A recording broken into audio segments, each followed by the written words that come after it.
ঐতিহাসিক সোহরাওয়ার্দী উদ্যানে এই মুহূর্তে জুলাই আগস্টের আহত সৈনিকরা রিকশায় করে তাদের বিচারের দাবিতে, তাদের উপর যে নির্বিচারে হত্যাযজ্ঞ চালানো হয়েছিল, হামলা চালানো হয়েছিল, সেটির বিচারের দাবিতে। এবং দেখতে পাচ্ছেন এই মুহূর্তে সোহরাওয়ার্দী উদ্যানে রয়েছে জুলাই গণহত্যা, শাপলা চত্বর হত্যা এবং আরও যে সকল হত্যাকাণ্ড ঘটেছে পিলখানা সহ সেই হত্যাকাণ্ডের বিচারের দাবিতে এই মুহূর্তে সোহরাওয়ার্দী উদ্যানে যেই অনুষ্ঠান হচ্ছে সেই অনুষ্ঠানে কিন্তু তারা যোগ দিয়েছেন। এবং এই অনুষ্ঠান থেকেই আজকে মূলত আসসালামু আলাইকুম রহমতুল্লাহি ওয়া বারাকাতুহু। প্রিয় দর্শক, বাংলাদেশ প্রেক্ষাপট নিয়ে সুন্দর একটি গুরুত্বপূর্ণ ভিডিও নিয়ে হাজির হয়েছি। আপনারা দেখলেই বুঝতে পারবেন ভিডিওটা কত গুরুত্বপূর্ণ। তো যারা আমার চ্যানেলটাকে সাবস্ক্রাইব করেন নাই, আপনারা আমার চ্যানেলটাকে সাবস্ক্রাইব করবেন, যেন আমি ভিডিও দিলে সর্বপ্রথম আপনারা দেখতে পারেন। যারা সাবস্ক্রাইব করেছেন তাদেরকে ধন্যবাদ। চলুন আমরা ভিডিওটা দেখে আসি। ঐতিহাসিক সোহরাওয়ার্দী উদ্যানে এই মুহূর্তে জুলাই আগস্টের আহত সৈনিকরা রিকশায় করে তাদের বিচারের দাবিতে, তাদের উপর যে নির্বিচারে হত্যাযজ্ঞ চালানো হয়েছিল, হামলা চালানো হয়েছিল, সেটির বিচারের দাবিতে। এবং দেখতে পাচ্ছেন এই মুহূর্তে সোহরাওয়ার্দী উদ্যানে রয়েছে জুলাই গণহত্যা, শাপলা চত্বর হত্যা এবং আরও যে সকল হত্যাকাণ্ড ঘটেছে পিলখানা সহ সেই হত্যাকাণ্ডের বিচারের দাবিতে এই মুহূর্তে সোহরাওয়ার্দী উদ্যানে যেই অনুষ্ঠান হচ্ছে সেই অনুষ্ঠানে কিন্তু তারা যোগ দিয়েছেন। এবং এই অনুষ্ঠান থেকেই আজকে মূলত যারা জুলাই আগস্টে শহীদ হয়েছিল এবং যারা জুলাই আগস্টে আহত হয়েছেন সকলের উপর যেভাবে নির্বিচারে হত্যাযজ্ঞ বা হামলা চালানো হয়েছিল সেটির বিচারের দাবিতে কিন্তু তারা কিন্তু এখানে সবাই জড়ো হয়েছেন। এবং দেখতে পাচ্ছেন আহত সৈনিকদেরকে আজকে এই জুলাই আগস্টের গণহত্যা, শাপলা চত্বর গণহত্যা, ক্রসফায়ার ও বিচার বহির্ভূত হত্যা, পুলিশ হেফাজতের নির্যাতন ও হত্যাকাণ্ড, পিলখানা হত্যাকাণ্ড, জোরপূর্বক ঘুম,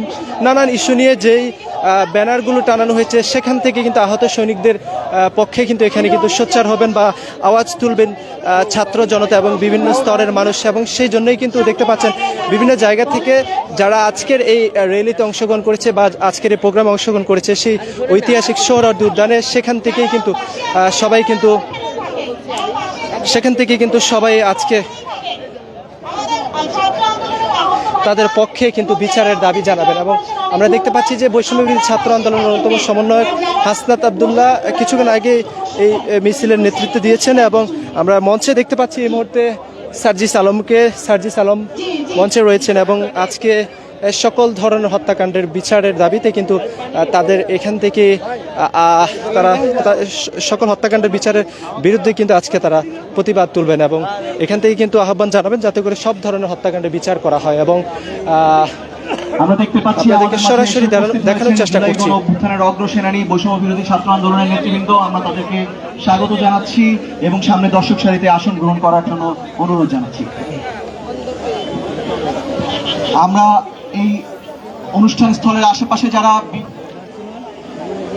আপনাদেরকে যেটি বলছিলাম যে প্রতি বছরই 10 ডিসেম্বর আসলেই সারা বিশ্বের জাতিসংঘ অধিভুক্ত যে সকল রাষ্ট্র রয়েছে বিশেষ করে সেগুলো কিন্তু তাদের মানব অধিকারের দাবিতে কিন্তু তারা কিন্তু সবসময় কিন্তু এরকম অনুষ্ঠান, র্যালি, সভা কিংবা চিত্র প্রদর্শনীর মাধ্যমে কিন্তু এই দিবসটিকে স্মরণ করে থাকেন। এবং আজকেও কিন্তু বৈষম্য বিরোধী ছাত্র আন্দোলনের যে সকল নেতৃবৃন্দ রয়েছেন বা বৈষম্য বিরোধী ছাত্র আন্দোলনের নেতৃত্বে যে সকল ছাত্ররা জুলাই বিপ্লবে বা জুলাই আগস্টের সময়ে আন্দোলনে যুক্ত হয়েছেন তাদের মাধ্যমে কিন্তু এই সকল হত্যাকাণ্ডের বিচারের দাবিতে এই মুহূর্তে কিন্তু ঐতিহাসিক সোহরাওয়ার্দী উদ্যানে এই মুহূর্তে কিন্তু একটি মায়ের ডাকের আয়োজনে একটি প্রোগ্রাম অনুষ্ঠিত হতে চলছে এবং হচ্ছে সেইখান থেকে কিন্তু আপনাদেরকে যুক্ত করেছি বাংলাদেশ টাইমসের মাধ্যমে। এবং দেখতে পাচ্ছেন সরাসরি সার্জিস আলমকে দেখা যাচ্ছে, এখানে ইশরাক, বিএনপি ছাত্রদল ইশরাককে দেখা যাচ্ছে এবং আরও বেশ কয়েকজনকে দেখতে পাচ্ছেন আপনারা মঞ্চের মধ্যে কিন্তু এই মুহূর্তে রয়েছে। এবং ছাত্র শিবিরের সাবেক সভাপতি ডক্টর শফিকুর রহমানকে আমরা দেখতে পাচ্ছি মঞ্চে রয়েছেন এবং আরো বেশ অনেককে পরিচিত মুখ দেখা যাচ্ছে। নাসির উদ্দিন রয়েছেন, যারা সামনে জায়গা নিয়ে আছে তারা পেছনে আসন দেয়া আছে অনেকগুলা। সবাই নিজ নিজ আসন গ্রহণ করে আমাদের সহায়তা করবেন। আমরা কিছুক্ষণের মধ্যে আমাদের অনুষ্ঠান শুরু করব।